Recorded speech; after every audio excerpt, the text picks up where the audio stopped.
Welcome to CM progress report. ఈ వారం ప్రజాప్రభుత్వం బిజీ స్కెడ్యూల్, కీలక అభివృద్ధి కార్యక్రమాల మధ్య గడిచింది. రికార్డు స్థాయిలో ధాన్యం కొనుగోలు, బడిబాట షెడ్యూల్, ఆలేరు నియోజకవర్గంలో ప్రజాపాలన, ప్రగతి బాట కార్యక్రమం, ఆలేరు సెగ్మెంట్ కు వరాల జల్లు, ఇకపై నెలలో 2 సార్లు కేబినెట్ మీటింగ్ నిర్వహణ, పట్టణాలు, నగరాల్లోనూ ఇందిరమ్మ ఇళ్లు, బనకచెర్లపై కేంద్రానికి కంప్లైంట్, ఇలాంటి విషయాలపై ఫుల్ అప్డేట్స్ ఇప్పుడు చూద్దాం.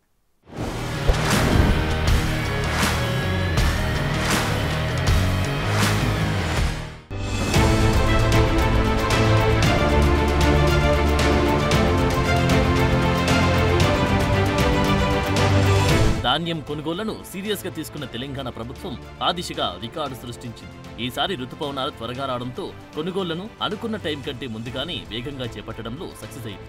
ఈ యాసంగి సీజన్లో రికార్డు స్థాయిలో ధాన్యం కొనుగోలు చేసింది రేవంత్ రెడ్డి ప్రభుత్వం. పంట దిగుబడి పెరగడంతో గతంలో ఎన్నడూ లేని విధంగా టార్గెట్ ను మించి పౌర సరఫరాల సంస్థ ధాన్యం కొన్నది. పెరిగిన వరి పంట విస్తీర్ణంతో యాసంగిలో 70.13 లక్షల మెట్రిక్ టన్నుల ధాన్యం కొనుగోలు చేయాలని టార్గెట్ పెట్టుకోగా 72 లక్షల మెట్రిక్ టన్నులకు పైగా ధాన్యం సేకరించారు.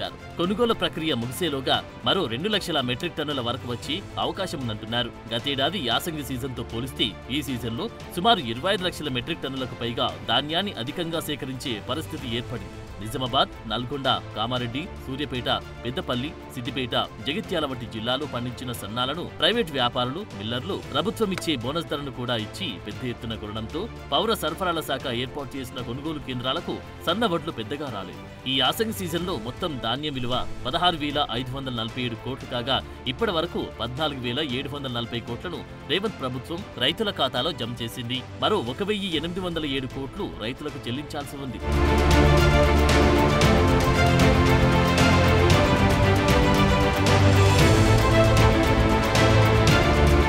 భువనగిరి జిల్లా ఆలేరు నియోజకవర్గంలోని తిరుమలాపురంలో ప్రజాపాలన, ప్రగతి బాట కార్యక్రమం నిర్వహించారు. ఈ సందర్భంగా సీఎం రేవంత్ ఆలేరుకు వరాల జల్లు కురిపించారు. గంధమల రిజర్వాయర్ నిర్మాణంతో పాటు మొత్తంగా 1,051 కోట్ల రూపాయల ఖర్చుతో చేపడుతున్న పలు అభివృద్ధి కార్యక్రమాలకు సీఎం రేవంత్ శంకుస్థాపన చేశారు.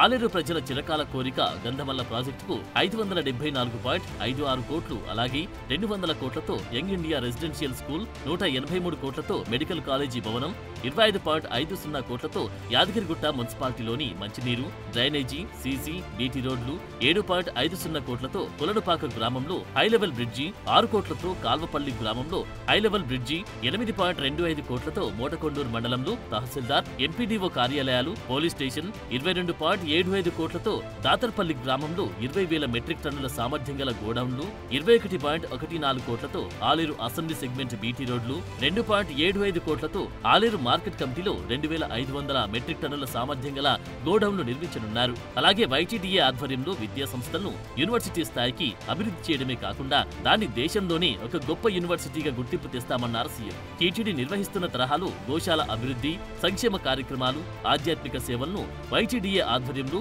విశిష్ట సేవలను అందించే విధంగా అభివృద్ధి చేస్తామన్నారు. ఆలేరు నియోజకవర్గం మహిళా సంఘాలకు బ్యాంక్ లింకేజ్ కింద 54.70 కోట్ల రూపాయల చెక్కును ఈ సందర్భంగా మహిళా సంఘాల ప్రతినిధులకు సీఎం అందించారు. పలువురు లబ్ధిదారులకు ఇందిరమ్మ ఇండ్ల మంజూరు పత్రాలు అందజేశారు.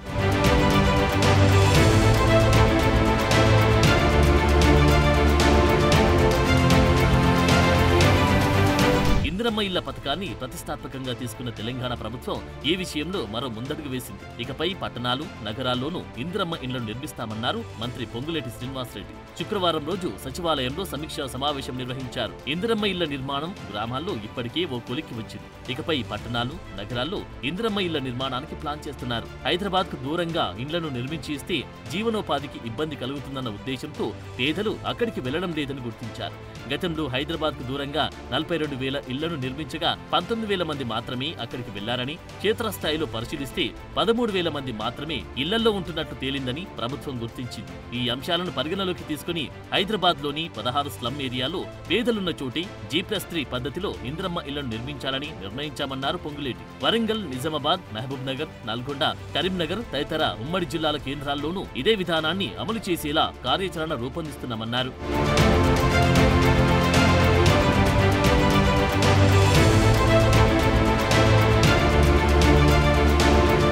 కృష్ణా జలాల వాటాపై సీరియస్ గా ఫోకస్ పెట్టిన తెలంగాణ ప్రభుత్వం తాజాగా బనకచెర్లపై కేంద్రానికి కంప్లైంట్ చేసింది.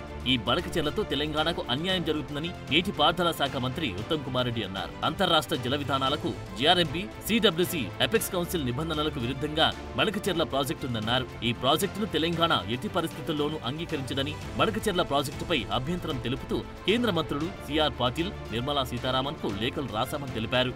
ఏపీ ఉల్లంఘనలు పూర్తిగా లెక్కల్లో వివరించామన్నారు.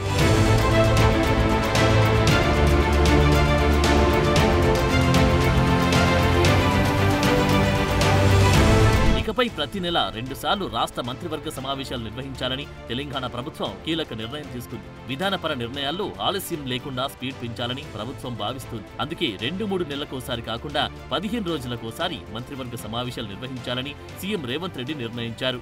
ఈ మేరకు క్షేత్రస్థాయిలో అమలవుతున్న ప్రభుత్వ పథకాలు, అభివృద్ధి పనులపై రెగ్యులర్ గా సమీక్షిస్తారు.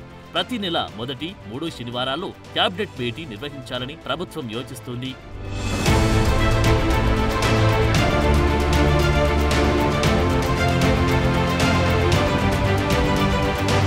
ప్రభుత్వ స్కూళ్లలో విద్యార్థుల ప్రవేశాలు పెంచేందుకు విద్యాశాఖ ప్రయత్నాలు మొదలుపెట్టింది. రాష్ట్ర వ్యాప్తంగా ఈ నెల 6 నుంచి ప్రొఫెసర్ జయశంకర్ బడిబాట కార్యక్రమాన్ని ప్రారంభించింది. ఈ నెల 19 వరకు ఈ ప్రోగ్రాం కొనసాగుతుంది. ఇందుకు సంబంధించిన గైడ్ లైన్స్ ను అన్ని జిల్లాలకు పంపారు. అన్ని స్థాయిల అధికారులు, ప్రజాప్రతినిధులు, గ్రామ పెద్దలను ఈ కార్యక్రమంలో భాగస్వామ్యం చేయాలని సూచించింది ప్రభుత్వం. ప్రభుత్వ టీచర్లలో బోధనా సామర్థ్యం పెంచేందుకు ఈసారి ట్రైనింగ్ కూడా ఇచ్చారు. డ్రాపౌట్స్ ను గుర్తించి చేర్పించడం, ప్రభుత్వ స్కూళ్ల పట్ల నమ్మకం పెంచే ప్రయత్నాల్లో భాగంగా ఈ బడిబాట ప్రోగ్రాం నిర్వహిస్తున్నారు. టీచర్ పోస్టుల భర్తీ ద్వారా చాలా స్కూళ్లలో ఉపాధ్యాయుల కొరత కూడా లేదు.